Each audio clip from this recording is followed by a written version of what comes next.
peace of mind when it comes to like that's so important with that. You're there on vacation to Exactly. relax and escape our everyday craziness, and especially the style of yacht that they build is one of my favorites. I'm not gonna lie. When I look at the design, it's for me, it's its own statement. I love the companies that do that, where they don't just take a style and copy paste. Right? They're like, hey, this has to have my touch to it.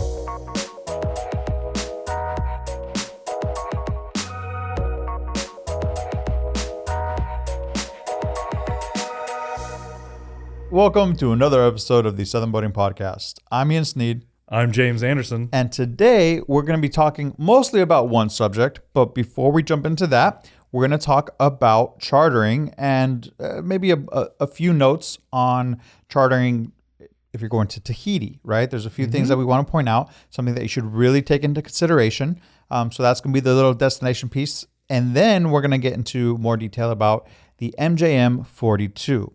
So that's going to be the subject matter of today's podcast. Before we begin, remember, subscribe to the channel. There's also a link in the description where if you want, you can subscribe to the email newsletter so that you can get notifications of a new podcast that comes out every Saturday. And it'll be a link straight to the video so that you don't have to, rely on YouTube. We will tell you when the new episode is out. So that's just a little offer there. And with that, James, do you want to kick us off on this Tahiti piece?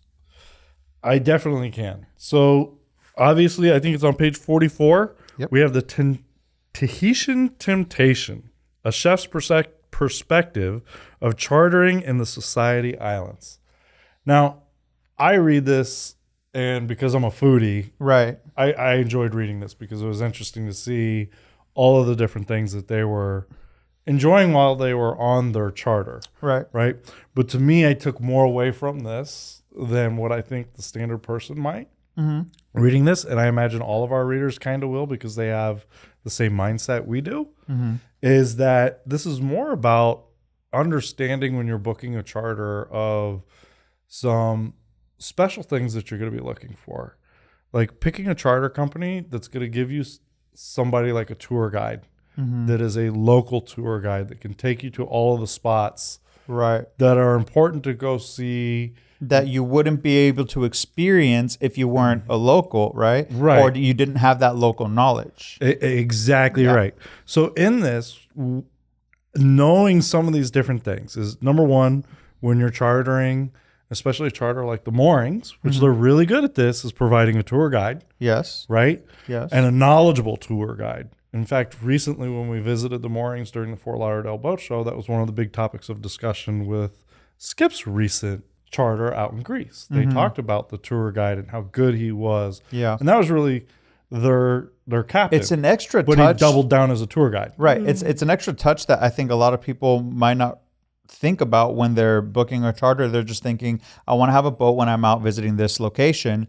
But honestly, that local knowledge is just above and beyond a lot of times. It's extremely important. So for a company to go out of their way to find that person for you, so you don't have to do that extra legwork, that's fantastic. And this story, too, is a Moorings trip, right? Yes, it is. So, again, this is another fine example of what the Moorings offers, and I feel like that's very important. Yeah, because there's private charter and there's chartering companies. Right.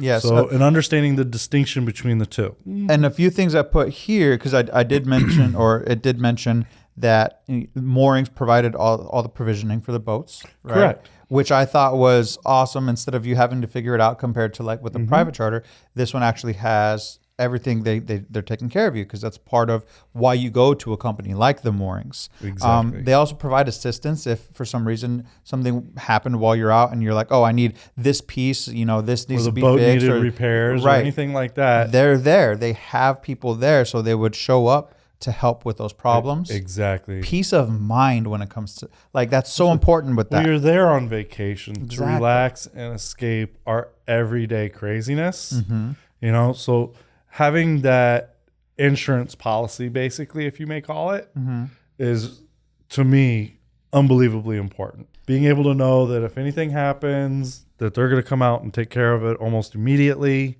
That I don't have to worry about the provisions, that I'm going to give them a list of my beverages, whether it be alcohol, beer, whatever it may be.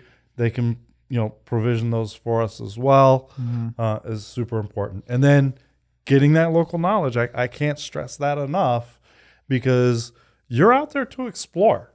You want to go on an adventure. It's important to have somebody to show you where to go, right? Now, a few things I pointed out about visiting Tahiti and the Society Islands. For example, the article mentions visiting the Bora Bora Yacht Club. It's a very common place for a lot of people chartering and in their vessels to go visit. So it's a way to stay in touch with the community. Taking advantage. Most of us are going to be in the Northern Hemisphere. Obviously, we do have a lot of people in Australia and New Zealand that watch and read our content. But if you're not used to being in the Southern Hemisphere, taking advantage of the constellations at night was something that I thought, oh, that's a good little tip that's in there. Absolutely. Completely different than what we experience here in the Northern Hemisphere. Exactly. Obviously, the water activities down in the Society Islands are going to be extremely unique. And also the archaeological complex over in Opoa Bay was restored in 1994, and that's something you could check out. So there's a lot of things that if you do go down to the Southern Hemisphere and you're visiting, say, the Society Islands, chartering with the Moorings or exploring on your own, there's a lot of things that you can explore and enjoy. All the water activities, snorkeling, diving. It really is. It opens your eyes to, okay, how do I plan this vacation?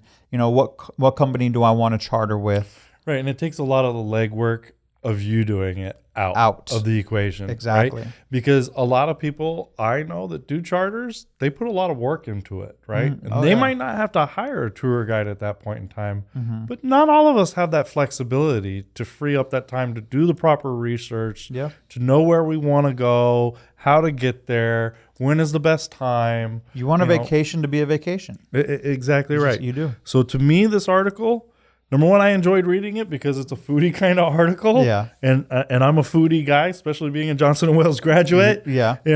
So I love to cook. I love good food. Yeah. So it was interesting to read about what they were cooking and eating down there. And how they were getting some of the food for unique one-offs. Because they didn't rely completely on their provisioning. Right. They did end up grabbing things as they stopped at islands, right? Yes. And it talked about the fresh fruits that they were grabbing. And that's one thing that's always interesting to me is fruits and vegetables change drastically throughout the regions across the world. Yes. Right? Right. And so their taste it's a different too. flavor palette almost every time it could be, the same family of fruit, but it's different. It tastes different. Right. Absolutely. Yeah.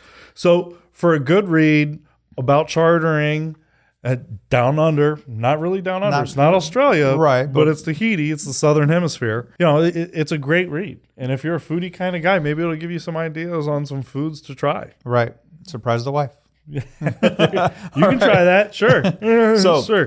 With that, we'll switch over to our main topic for today. Yeah. So this is one that I have been waiting on. Obviously, I'm a fan of their brand. I believe they build some of the best yachts.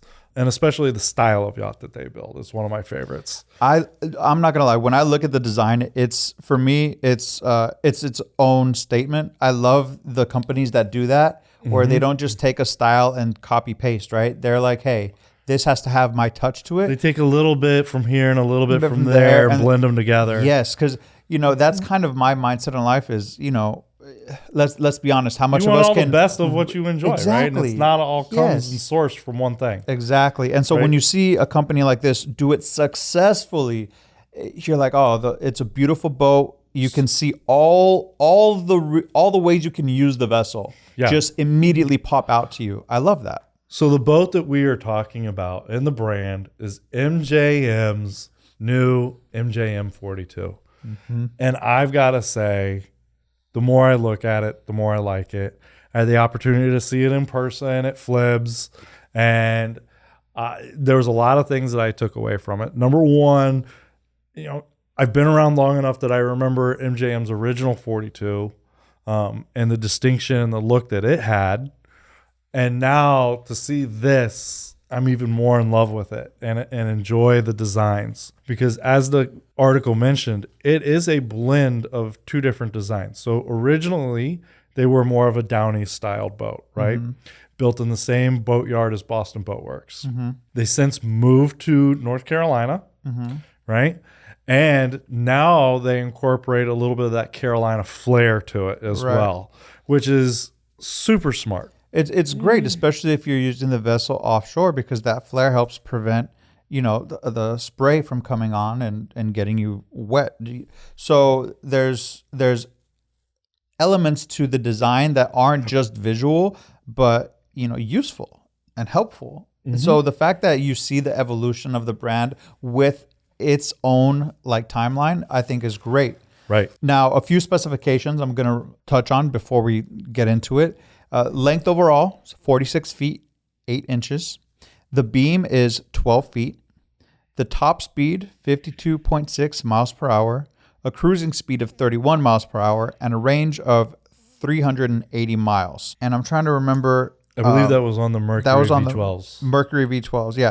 Now, for power options, there's multiple power options. We'll get into that, but I don't want to jump right into that right off the bat. One of the things I want to highlight here is right in the first couple of paragraphs of this article, I think it's important to note that they use something different than everybody else. They have their own technology, and they call it the C5, right? The C5 construction process. Right. And it stands for clean, closed, compress, cured, composite construction. Yeah. Right. And that process leads to a 25% more strength and 15% less weight. Which is dramatic. I think a lot of people don't realize how dramatic that is in a weight reduction. Yeah. Yeah. And then the strength improvement on that profile is incredible too. Right. So you can go out and beat on this thing and have some confidence that you're not doing some damage. Yeah. Which is really nice. And then, 15% lighter. That incorporates into so many different things. Oh, yeah. Right? So faster top speed, faster cruising speed, faster, more fuel efficient. I was going to say fuel efficiency, maneuverability. So many different things. So many elements of your cruising experience get elevated by those two improvements. Yeah. And maybe some people know, maybe they don't know, but MJM was originally the Johnstones, right? From building the J-boats, which were world famous competition sailboats. Right. And a lot of what they learned with those sailboats are incorporated into this whole design to make it very efficient and super, super efficient at moving through the water. Yeah. So one note I took down was that the design, when you add the fact that it's a lighter weight with the design, exactly what you're talking about, the bow will not rise as much when you're accelerating, and it hits a plane at 12 knots, which is impressive. Incredibly impressive. But that's speaking to exactly their history in competition, right? You want to be able to get to that plane as fast as possible so you can control your vessel at the best speed for the maneuvers that you need to make. And this vessel is essentially saying, well, let's do that with a cruiser as well. It's awesome. Yeah, it really is. Now, speaking to this boat, I love the way it's laid out. I think it's very, very smart. There's some distinct designs inside of it that lead it to being a very, very enjoyable layout and very useful. And this can be a liveaboard for a couple. Oh, absolutely.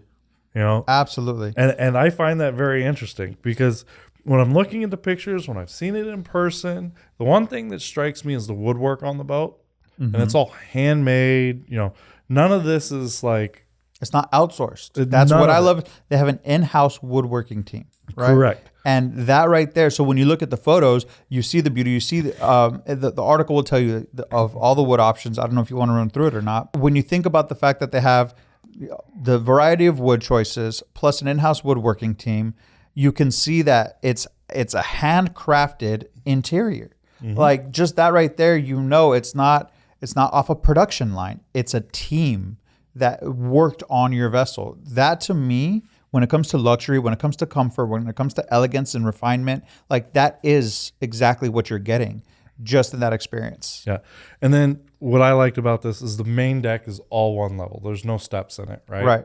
So if if you've got, whatever it is as you get older, drop foot, whatever it may be. Right. This is an easy vessel to get around. There's no tripping hazards. There's none of that. From the helm to the transom, it's all one level. To get to the accommodations, it's 3 steps. 3 steps down. Right. That's so if you got bad knees, I mean, you can handle 3 steps. Absolutely. Right. So it's very nice. But then the cockpit and everything about this boat is just so smartly designed, well put together. The views that you get from the pilot house in this boat, they can be completely enclosed. Because they worked hard to make it a functional indoor-outdoor pilot house. So depending on the kind of experience you want to have, it can be one or the other. Like it's so functionally, I would say, planned out.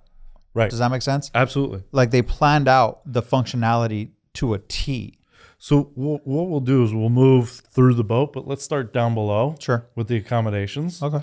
So number 1 down below, far forward is the owner's estate room, and it has a nice queen berth right in the middle. Perfect. Got room to move around both. Right. One of the things that I really found very, very smart is the smart glass. I was gonna say you're playing with words right now, aren't you? But this smart glass, this was so smart because the whole windows only allow so much natural light into that estate room, right? And now with the smart glass, it's utilizing the light from the lounge area that's beneath. So it is really smart using the smart glass and allowing all that extra light to penetrate the estate room. Right, and then with the flip of a switch, it turns into a privacy opaque, glass. and you can't see anything beyond it. Very, very smart, but light still comes through to a certain extent. Right. Love that. I love natural light. We all know you gain a lot of energy off of natural light. Absolutely. Right? So it's nice to wake up to the natural light, enjoy it during the day, whatever it may be. Then basically moving out of that, you have a nice little lounge area, and a little area to enjoy. And then that's on the port side. Starboard side, you have the full head and full shower. Yeah. Right? It's the enclosed head with a separate shower. With a separate shower. Right. So that, and then there's multiple entry points to that. Yeah. So there's one in the estate room and there's one in the lounge. Yes. Which is really, really smart. Really convenient. And then moving back midship, you have a nice little queen berth that's got a curtain to separate it. So it's perfect if you have little kids. So you have a couple with a kid or 2 kids, they can sleep in the queen. Right. And you can really enjoy this. So this could be a family weekend boat as well. Yes, absolutely. Going up the 3 steps, easily to handle. 3 steps, even I can handle 3 steps. You work on the second floor. You come up an entire staircase every day. Sometimes I need a nap after that. Okay. I can compose myself. Why do you think I close the door sometimes when I first get here? It's not because I'm on the phone.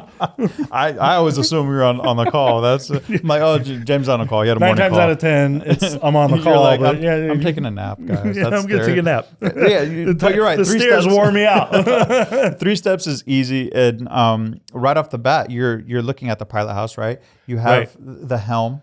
That's exactly right. So you have the helm starboard, and it's got a nice captain's chair there, which is adjustable as well. And then you have 2 16-inch Garmin chart plotters, which is very nice. And then depending on which package you get for propulsion, you have different instruments. There's that. And then moving across to port side, you have a nice little area as well that's like a co-captain's chair or a mate's chair. And that is also can reverse itself 180 degrees. So it can swing and face aft. So because what's right behind it then is an L-shaped settee that when you visit that around, now that L-shape sits 4 people with a dining room table, right, or with a table.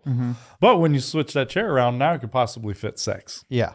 Right? So very, very nice. So you can enjoy your dinner, maybe invite a couple of people over on board and have some fun. Yep. Right? Yeah, I just wrote down lots of seating. That's it does. It has there's lots of seating. Right? And then to the starboard side again, you have your little kitchen, right? So you have that right there. It's beautiful. And what I noted in this is there is no upper cabinetry. There is nothing in your sight at eye level to impede your views. Yeah, it's panoramic vision. All the way around. Yeah, panoramic windows so that you have full Right. And let's talk about these windows. These are big, massive windows. And one of the things I noticed the first time I walked past this boat at Flibbs is I was like, that is much taller than I thought it was going to be. Right. And for somebody that's tall, I'm not super tall, but I'm approaching a little taller than average. If you're taller than average, you're pretty much super tall to a majority of people. You get that, right? No, I don't. Because over 50% of the people are shorter than you. I'm sorry, I work for the Allens. They're tall. Yeah, that's true. They are tall. Okay. Yeah. Skip's like 6'3". Mike's like 6'4". Yeah, they're I feel tall. small around them. Okay. That's fair. How do I feel? I'm not even going to go there. All right, let's continue. But the forward windows, the windshield, it opens up so you can catch some breeze, right? That's very beautiful. They were big on making sure that you could get not just natural light, but fresh air. Fresh air. Yeah. Right? Which I think is... And I think that's an up north and a Carolina thing in combination, right? In Florida, we're a little different because usually it's so goddamn hot. You could get down humid. You could get sometimes you want to close things up just to run an AC. Yep, that's very true. Yeah, it's just too hot down here, right? So we're used to running AC all the time in a pilot house. Up north they don't. They can enjoy the nice cool breeze that they get on a regular basis, right? But then port side and starboard side has windows that will open as well. And again, catching that cross breeze through the pilot house, super important, very enjoyable, very refreshing. So I really love that aspect. And then it even has the isinglass on the backside that you can pull down and completely enclose the cabin if you want. Yeah. Which is really, really nice because for us, down here in the tropics, we get sideways rain. As Forrest would say, we got all types of rain. We got sideways rain. Some rain came from the ground. Some rain even came up from underneath. That's too funny. But yeah, I mean, it can stop that. And that's really important for those of us down here. But I think that's important too for up north because as the temperature starts to drop, what can you do? You completely close it in. You trap the heat. And you mentioned it. It's in your notes. What does our air conditioning do? The reverse cycle heat? The reverse cycle heat, right? Yeah. So you can go from air conditioning to heating, right? So that makes this an all-weather boat. It's all-weather, all-condition. You're ready to go. No matter what. No matter what. And I love that about this. Yeah. So to me, unbelievable, great vessel. Can't beat it. But the power options. I was just going to transition to that. Yeah. So let's talk about those power options because you have two distinctly different power options here. Very much so. And so really it's depending on the kind of boater that you are, you have your choice. Correct. So you can get this with outboards. And those outboards would be twin Mercury 600 Verado V12s. Right. Right? Yep. Plenty of power. Yep. And the numbers that you quoted earlier are via those Verado 600s. Right. Right. And that's a great power plant, but drink gas, go fast. Yes, right? Exactly. Yep. And that's what those are for. So you can go to the Bahamas and back in a jiff. Yeah. And then they also have the twin 440 horsepower Volvo Penta D6 diesel engines. That's right. Right. And then that's where you start getting into that like cruising, like long. Right. You can cruise with the with Mercuries, the outboards, yeah. But you're not cruising like you are with the. It's not at speed. When I say cruise, I'm thinking like the relaxed cruise. Does that make sense? As opposed to and being more just efficient. Cruising, yes. I mean, the diesels are far more efficient. Let's just face it. Yep. So now, because this boat is so well built, I like how we put in the last paragraph of the very few options that you really have because they equip this boat so well. So your options are basically, and it says personal choice, a Psionics night wave thermal camera, which I always say you should have a thermal camera or some type of night vision on. Yeah, especially if you're cruising. There's going to be times where you're out and the sun's coming down. If you're just anchored or at a mooring ball, it could be important to see around you sometimes. That's very, very true. And a lot of these are on a gimbal so you can move it. Right. So that's really nice. You You can get the Garmin Phantom radar on this, which is really nice. I prefer having a radar, right? Because it's got multiple purposes. And again, adds to your layer of safety when you're cruising. The HD TVs, okay. Yeah. I'm surprised they're not standard, to be honest with you. Underwater lights. And then one of my favorites, is because I'm really big on this all the time, is 150 watt solar panel for extra charging ability. Yeah. So you really can use this as a cruiser. You don't have to run your generator. Right. You could power it while you're off doing your daily activities, right? And let things charge. So that's just really cool. Yeah. You know? And again, I just keep going back to the cover image to this story just to look at the side profile of the vessel.